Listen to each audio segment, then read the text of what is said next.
तो सबरा सले उरी गईले भावरवा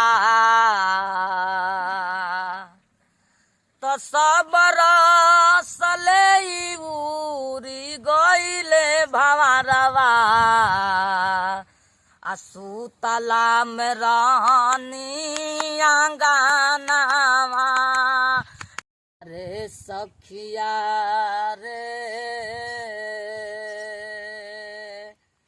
तीसर बिरग से दहिया मातलिए राम किया रे सखिया रे तीसर बिरग से दहिया मातलिए राम जवन कह बोलबो सजनिया लहई पीला गोलो कोच वाला पनिया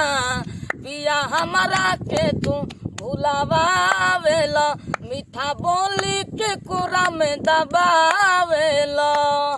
लहई देता नी खालहज मोला हो खालहज मोला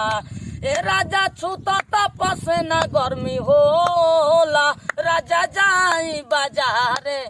ले आई एगो कोको कोला गाए बाबा कोको कोला घरी पियतर कि ना पियतर नु तो देखो कोको कोला पे एगो नया गाना आइल बा लो सुन लो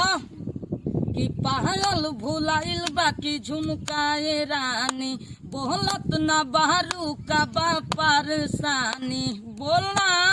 काहे तोहर भोरे से लटकल बालोला हो लटकल बालोला ए राजा छूता तपस ना गर्मी होला राजा जाई बाजारे ले आई एगो कोको कोला बुढ़वा मलाई खाला बुढ़िया खाले लपसी बुढ़वा मलाई खाला बुढ़िया खाले लपसी एहू से कम ना पतोया पिए पे पसी एहू से कम ना पतोया पिए पे पसी बुढ़वा मलाई खाला बुढ़िया खाले लपसी।